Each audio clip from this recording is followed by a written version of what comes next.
at the top of a hill near Cowes on the northeast of the Isle of Wight. The Osborne estate was bought by a young Queen Victoria and Prince Albert in 1845, overlooking the Solent.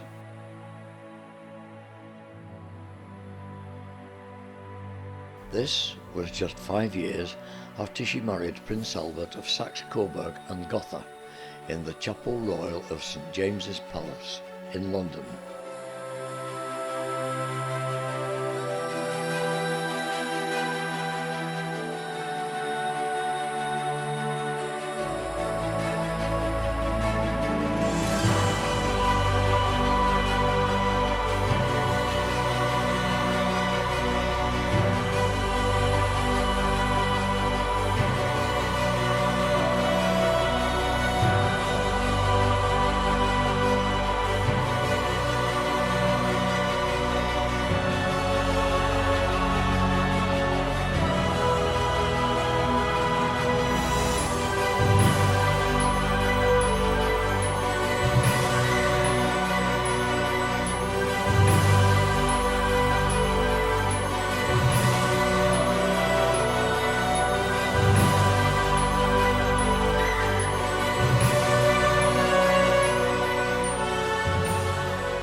Both Victoria and Albert were accomplished piano players and often played duets together here in her sitting room on the first floor.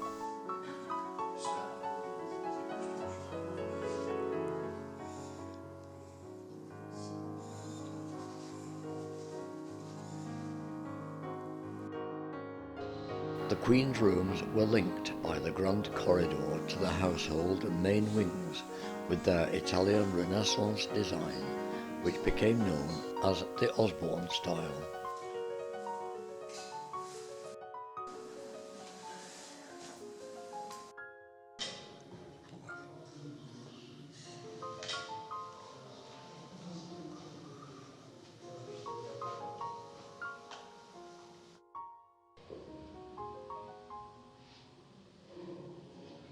The corridor resembled a classical sculpture gallery common in 18th and 19th century country houses.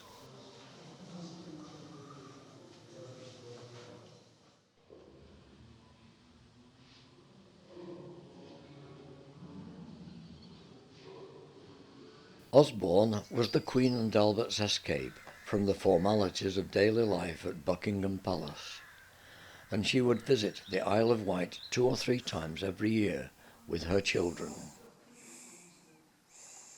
They were determined to bring up their 9 children in a natural and loving environment. The children would spend some of their days in the nursery suite on the first floor, where the doll's house is a copy of a German original of the 19th century.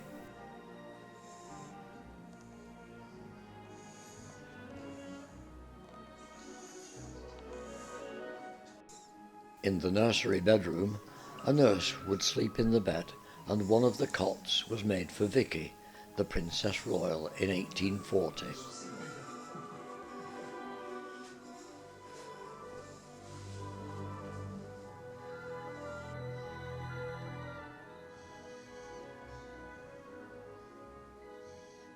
Most of the paintings had particular associations for the Queen and Albert, whose portrait hangs over the cots.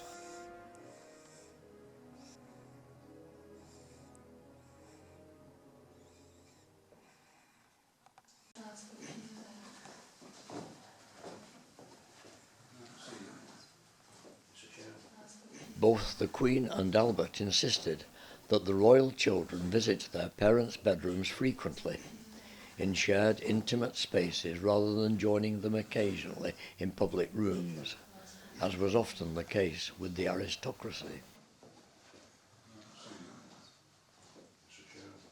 In her dressing room, Victoria used a fine Minton dressing table set, commissioned by Albert as a Christmas present in 1853.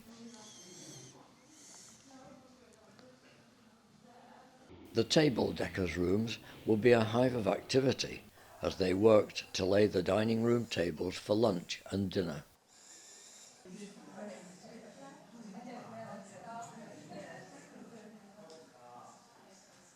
The table and flowers had to be arranged perfectly for the Queen, with a rule and set square to be certain that everyone's place was equal.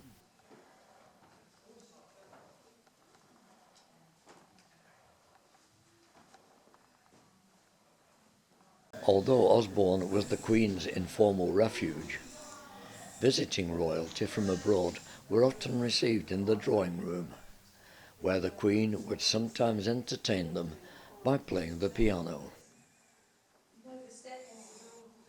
There is no doubt that the extensive grounds were a favourite playground for the Queen's children, particularly on the walk towards the Solent, to arrive at the Swiss cottage.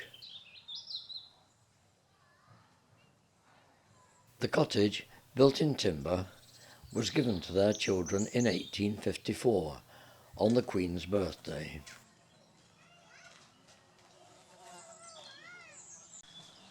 The balcony has a frieze carved in German with quotations from the Psalms, which Albert no doubt intended would guide his children through life. On the ground floor were the housekeeper's rooms, where food would be prepared and taken upstairs to the Queen's room.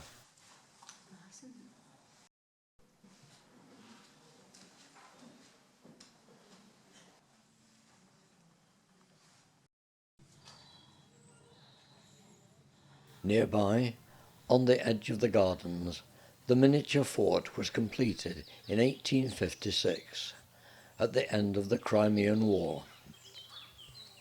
Bertie and Alfie built it with the help of Alfie's governor, Lieutenant Cole of the Royal Engineers, as a birthday surprise for the Queen. The Queen wrote in her journal, "We are so delighted with our purchase. The grounds are so extensive, and the woods would be lovely anywhere, but going down to the edge of the sea as they do makes it quite a paradise."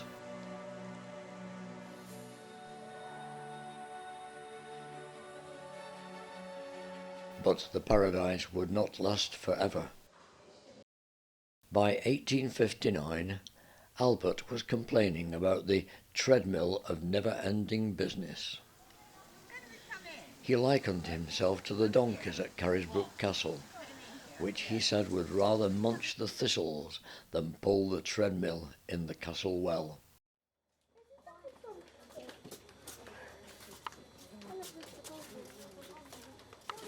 "1861 was the year when Victoria's mother, Princess Victoria of Saxe-Coburg-Saalfeld, died at Frogmore in March, and her consort Albert died the following December at Windsor. Victoria went into mourning, but after visiting Albert's mausoleum at Frogmore near Windsor, she would still visit Osborne at Christmas.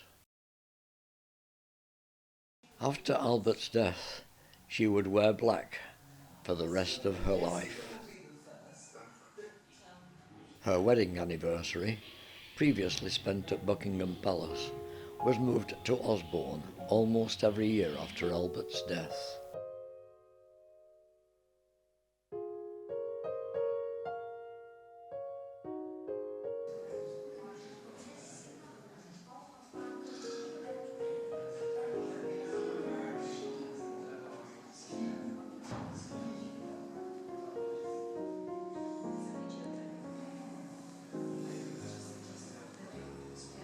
In 1861, Sir Henry Ponsonby became the Queen's private secretary, and his diaries describe references to playing croquet in summer and ice hockey in the winter, which the Queen disapproved of immensely.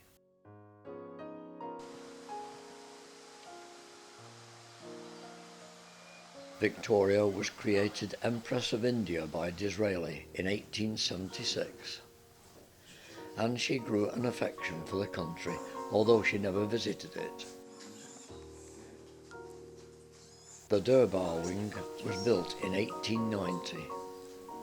Over the fireplace was a carving of a peacock which 26 craftsmen spent over 500 hours working on.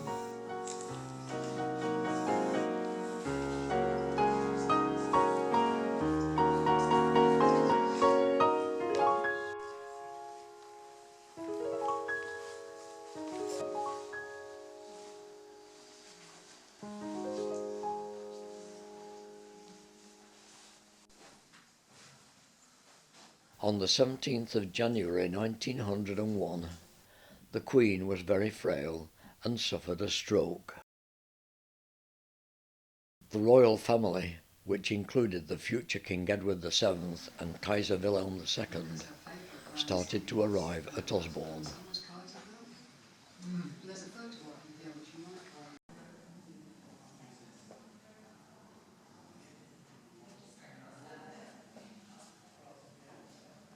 Just a few days later, on the 22nd of January 1901, the Queen of Great Britain and Ireland and Empress of India died aged 81. Her coffin was laid to rest at the Royal Mausoleum at Frogmore, alongside Albert.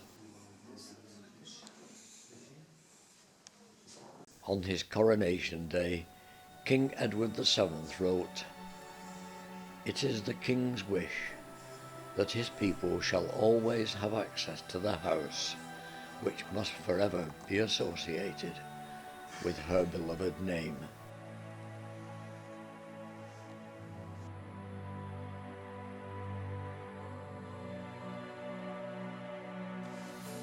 I think it's a shame that the family tree ends in 1901.